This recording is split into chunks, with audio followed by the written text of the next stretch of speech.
Assalamualaikum teman-teman, balik lagi bersama gua Lutfi tentunya di channel tutorial servis handphone. Kali ini kita kedatangan servisan yang ini kasusnya nggak parah ya, hanya konektor cas ataupun lubang casan yang bermasalah. Ini Xiaomi Redmi Note 5 yang kasusnya itu nggak bisa dicas. Kita goyang-goyang longgar ya. Dan kalau kita intip di sini, dia itu memperlihatkan bahwa kita harus mengganti konektor cas ini. Jadi tutorial kali ini adalah bagaimana sih cara mengganti konektor cas untuk pemula. Ya gampang ya, untuk konektor cas itu gampang. Dan bagaimana cara mengatasi HP yang tidak bisa dicas? Yang pertama konektor cas, yang kedua ukur tegangan, dan yang ketiga cek jalur, dan yang keempat bisa ke IC cas dan lain-lain. Tapi HP untuk Xiaomi Redmi Note 5 ini kasusnya konektor yang bermasalah. Kita buka baut bagian PCB bagian bawah. Yang bawah itu bukan mesin ya, tapi PCB. Ada konektor cas, ada fleksibel dari bawah ke atas, dan juga ada mikrofon, ada juga buat buzzer. Dan di sini kita tambahkan aluminium foil kuncinya agar mikrofon tetap aman. Nah, untuk pemula perlu kalian ketahui juga bahwa mikrofon ketika terkena cairan plug ataupun terlalu kepanasan, panasnya akibat solder ataupun blower, dia bakalan menjadi rusak ya. Jadi harus menggunakan aluminium foil. Di sini gua menambahkan plug dan juga solder. Kuncinya yaitu ketika kita mau mengganti konektor cas, itu kita harus tambahkan solder atau disolder ulang agar si timah yang lama yang keras itu dapat melentur dengan timah yang baru. Lanjut di sini kita setel blower. Di setelan anginnya itu 2 ya, ataupun 250, dan panasnya itu 350 untuk setelan blower kalian ya. Tapi disilakan juga dengan keadaan blower masing-masing. Untuk blower punya gua adalah Quix 858 digital.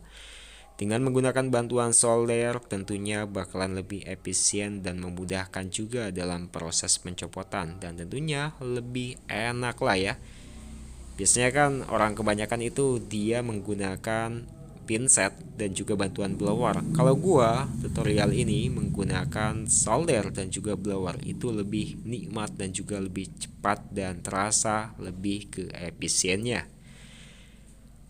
Jangan lupa ya untuk dirapikan lagi pin dari papan PCB bagian bawah, dan juga diolesi lagi untuk timah dari kaki-kakinya agar lebih mencair, dan dikasih plug agar pada saat proses pemasangan konektor casnya sendiri itu dapat lebih mudah memasukkan kaki konektor cas ke dalam kaki yang berlubang dari PCB ini. Jadi kita nggak main lubangi untuk kaki dari PCB-nya ini, kita hanya langsung aja ya dengan menggunakan obeng ya kalau bisa seperti ini, dan juga kita solder untuk timah yang ada pada bagian kakinya. Jika sudah pas itu si timahnya akan mencairkan ya, dan si konektor casnya itu maka bakalan langsung masuk ketika timahnya itu mencair kalau pas. Kalau bengkok seperti ini tuh nggak apa-apa ya, no problem pokoknya, itu nggak apa-apa. Dan di sini kita solder untuk si pin yang menyentuh ke konektor. Kita harus menyentuh. Kalau nggak nyentuh itu nggak bakalan bisa ya. Ini mudah kok ya untuk teknisi pemula, teknisi yang udah mahir apalagi ya, ini sekejap mata ya ganti konektor cas seperti ini ya. Untuk teknisi pemula ya ini mudah, apabila ada kaki yang menyatu misalkan saat solder kayak begini, tinggal tambahkan plug aja ya, dan di solder itu maka bakalan kakinya itu bakalan terpisah kembali nantinya dengan sendirinya. Nah, ini proses yang sangat mudah dilakukan oleh pemula asalkan memiliki salah satu tool ini, yaitu solder yang bagus. Sekalian beli solder itu yang bagus, lalu ada plug.